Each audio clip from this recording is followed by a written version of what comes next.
केजरीवाल जब ये बात बता रहे थे तो बहुत एक तरह से इस रंग में बता रहे थे कि जैसे उन्होंने रामायण पता नहीं कितनी बार पढ़ी है, लेकिन जो उन्होंने बताया वो कितना हैरान करता है। और रामायण जो हमारे पुरखे पुरनिया पढ़ते आ रहे हैं, जो हम भी पढ़ते आ रहे हैं, उससे कितनी अलग उनकी कहानी थी, जरा सुनिए। तो एक दिन रामचंद्र जी खाने का इंतजाम करने जंगल में गए। माता सीता को अपनी झोपड़ी में छोड़ गए और लक्ष्मण को बोले कि तू सीता मैया की रक्षा करेगा।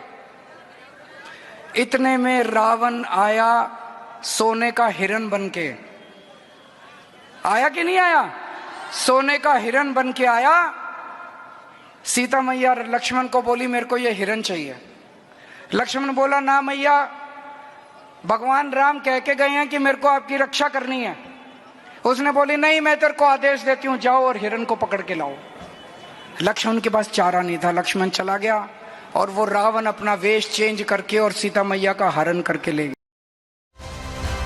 सुना आपने, प्रसंग का जिक्र तो ऐसे कर रहे हैं जैसे उन्होंने पता नहीं कितनी जानकारी हासिल कर ली हो, लेकिन अब जरा असली जानकारी हम आम आदमी पार्टी को भी दे देते हैं और अरविंद केजरीवाल को भी दे देते हैं, क्योंकि आरण्य कांड का वो जिक्र कर रहे थे और दरअसल उन्होंने क्या कहा और रामायण में क्या लिखा है, जरा वो अब आपको बता रहे हैं। केजरीवाल जी ने कहा कि राम जी खाने की खोज में गए थे, जंगल गए थे, लेकिन आरण्य कांड में क्या लिखा हुआ है? सीता के कहने पर हिरण के पीछे गए थे भगवान राम। केजरीवाल कह रहे हैं कि रावण सोने का हिरण बनकर आया था, बल्कि रामायण में जो सच लिखा है उसके मुताबिक मारीच सोने का हिरण बनकर आया था, उसने वो भेष धरा था। केजरीवाल जी कह रहे हैं कि सीता ने लक्ष्मण से हिरण लाने को कहा, लेकिन दरअसल सीता जी ने भगवान राम से यहाँ पर मदद के लिए लक्ष्मण को भेजा था, क्योंकि भगवान राम चले गए थे और बहुत देर तक आए नहीं थे और ऐसे में उन्होंने लक्ष्मण जी से कहा था कि आप देख कर आइए। केजरीवाल जी ने कहा कि रावण ने वेश बदलकर हिरण का रूप अख्तियार किया, हिरण बन गया, लेकिन आरण्य कांड में ये लिखा है कि रावण साधु बनकर यहाँ आया था और सीता जी से भिक्षा मांग रहा था और उसी बहाने सीता जी से वो लक्ष्मण रेखा पार करवाई, जो लक्ष्मण रेखा भगवान लक्ष्मण ने बनाई थी उनकी सुरक्षा के लिए, और उसके बाद हरण करके ले गया। तो ये आरण्य कांड में जो लिखा है ये सच्चाई जरूर आम आदमी पार्टी को देखनी, सुननी, समझनी चाहिए, क्योंकि सनातन से जुड़ी किसी चीज का आप जिक्र कर रहे हैं तो उसमें तथ्य कितने सही हैं ये बहुत जरूरी है। और यही वजह है कि आप फंस गए हैं अरविंद केजरीवाल और बीजेपी जमकर सवाल पूछ रही है, हमलावर है। बीजेपी कैसे प्रश्न पूछ रही है, अलग अलग नेताओं ने प्रेस कॉन्फ्रेंस की, चलिए जानकारी आपके सामने जल्दी से रख रहे हैं। दरअसल केजरीवाल ने रामायण की गलत व्याख्या की। कैसे गलत व्याख्या की, हमने आपको समझा दिया कि रामायण में असल में क्या है वो प्रसंग और उन्होंने क्या बताया। बीजेपी ने अब इस बयान को लेकर आपत्ति उठाई है, क्वेश्चन मार्क खड़े किए हैं। फर्जीवाल का अजब गजब ज्ञान सुनिए, बीजेपी नेता ये कह रहे हैं केजरीवाल ने रामायण का अपमान किया है, अपमान सनातन का अपमान किया है, ये आरोप लगा रहे हैं भारतीय जनता पार्टी के तमाम चेहरे। केजरीवाल ने हिंदू धर्म का अपमान किया है, बीजेपी इसको लेकर हमलावर है, प्रश्न पूछ रही है। बंगले के गोल्ड प्लेटेड सोने से बाहर नहीं आए हैं, दरअसल वो आलिशान मकान जिसमें रहा करते थे सीएम के तौर पर अरविंद केजरीवाल, उसका भी जिक्र भारतीय जनता पार्टी यहाँ कर रही है। और बीजेपी कह रही है कि विश्व स्तरीय शिक्षा मॉडल का ढोल पीटते हैं, क्योंकि अब उन्हें रामायण की जानकारी नहीं है, उन्होंने खुद बता दिया एक सभा में ये कह के। और ऐसे में बीजेपी पूछ रही है कि केजरीवाल को रामायण का ही ज्ञान नहीं है, जहां शिक्षा को लेकर बातें करते हैं उन्हें रामायण का ज्ञान नहीं है, बीजेपी ये कह रही है। तो बीजेपी कुल मिलाकर रामायण पर जो रार छिड़ी हुई है उसमें सवाल पूछ रही है, और सवाल जायज भी है, क्योंकि रामायण का जिक्र करना, उसको लेकर बात करना और बिना जाने बात करना ये घातक हो रहा है केजरीवाल के लिए। सुनिए कैसे बीजेपी प्रश्न पूछ रही है। अरविंद केजरीवाल ने जो रामायण सुनाई है ये तो शायद किसी ने नहीं सुनी होगी। मुझे लगता है कि सोने में ही मन अटका हुआ है, सोने की टॉयलेट सीट, सोना सोना, शीश महल।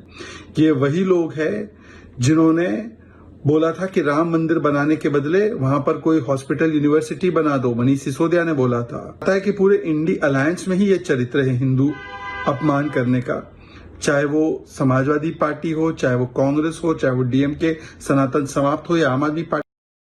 जो उपवास भारतीय जनता पार्टी के लोग कर रहे हैं, इससे ये बात साबित हो गया कि बीजेपी दरअसल रावण की वंशज है। बीजेपी रावण को अपना कुल देवता मानती है, रावण के अपमान पे उपवास कर रहे हैं ये।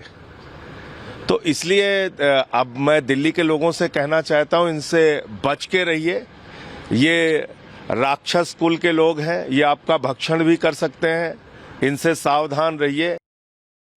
तो आम आदमी पार्टी के लिए दौर बहुत मुश्किल हो गया, क्योंकि चुनावी माहौल है और इसमें भगवान राम से जुड़े प्रसंग का जिक्र करना और उसमें गलत जिक्र कर देना, तो संजय सिंह कैसे कवर अप कर रहे हैं? आपने सुना, वो कह रहे हैं कि रावण की वंशज है क्योंकि रावण का अपमान हुआ है। भगवान राम से अटेंशन हटाकर वो रावण पर ले जाना चाहते हैं, इस तरह की उनकी कोशिश है। इस पर मनोज तिवारी भी चुटकी ले रहे हैं, कह रहे हैं कि चुनावी हिंदू हैं अरविंद केजरीवाल। सुनिए जरा।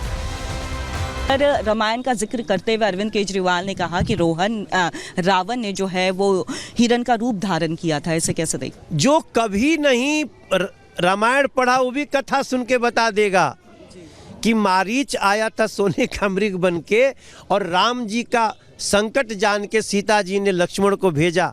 ये दोनों बातें अगर अरविंद केजरीवाल कह रहे हैं तो ये माँ सरस्वती की कृपा है कि माता शारदे ने बता दिया है कि अरविंद केजरीवाल से बड़ा पाखंडी और एंटी सनातनी, एंटी हिंदू नहीं है। दिल्ली वालों सावधान। आखिरी सवाल सर, संजय सिंह कह रहे हैं कि कुल देवता जो है वो अब बीजेपी के कुल देवता रावण बन गए हैं, आदर्श मानने लग गए हैं।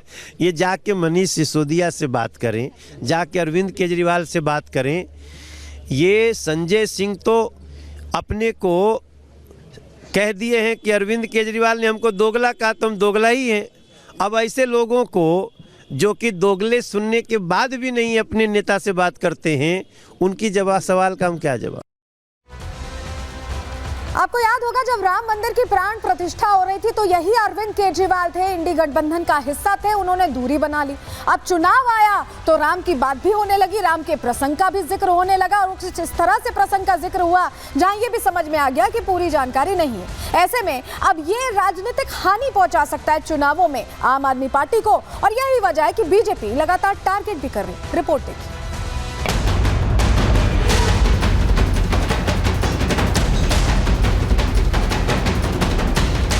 चुनाव की तारीख जैसे जैसे पास आ रही है, मुद्दे, वादे और विवादों का नया नया अध्याय जुड़ता जा रहा है। विवादों के अध्याय में आप संयोजक अरविंद केजरीवाल ने एक नया अध्याय जोड़ दिया है। विवाद भी ऐसा जो सनातनी आस्था को चोट पहुंचाने वाला है। अरविंद केजरीवाल इंडी गठबंधन के उन नेताओं में से एक हैं जो राम मंदिर प्राण प्रतिष्ठा से दूर रहे थे, लेकिन चुनाव आते ही वो मंदिरों के चक्कर भी लगा रहे हैं और रामायण के प्रसंगों के जरिए वोटर्स को लुभाने की कोशिश भी कर रहे हैं। वाल्मीकि रामायण में 7 कांड लिखे गए हैं, जिनमें से एक आरण्य कांड भी है। दिल्ली के पूर्व सीएम इसी आरण्य कांड के एक प्रसंग का जिक्र करने के चक्कर में कांड कर बैठे। सोने का हिरण बन के आया। केजरीवाल ने दावा किया कि रावण सोने का हिरण बनकर आया था। जनसभा में बैठे लोग केजरीवाल के ज्ञान से ऐसे मंत्रमुग्ध हुए कि उन्होंने भी उनकी हाँ में हाँ मिला दी। रावण आया सोने का हिरण बन के आया कि नहीं आया? सोने का हिरण बन के आया। आप संयोजक ने रामायण को लेकर इतनी बड़ी गलती की तो उन्हीं की पूर्व सहयोगी और राज्यसभा सांसद स्वाति मालीवाल ने उनके ज्ञान को दुरुस्त करते हुए उनसे पूछ लिया कि आखिर ये किस रामायण में लिखा है। माता सीता को अरविंद केजरीवाल ने रामायण के प्रसंग में गलती की तो बीजेपी ने इसे राजनीतिक मुद्दा बना लिया। बीजेपी प्रदेश अध्यक्ष वीरेंद्र सचदेवा केजरीवाल की इस टिप्पणी से इतने आहत हुए कि भगवान के मंदिर में क्षमा मांगने पहुंच गए। इतना ही नहीं, सचदेवा ने एक दिन का व्रत भी रखा।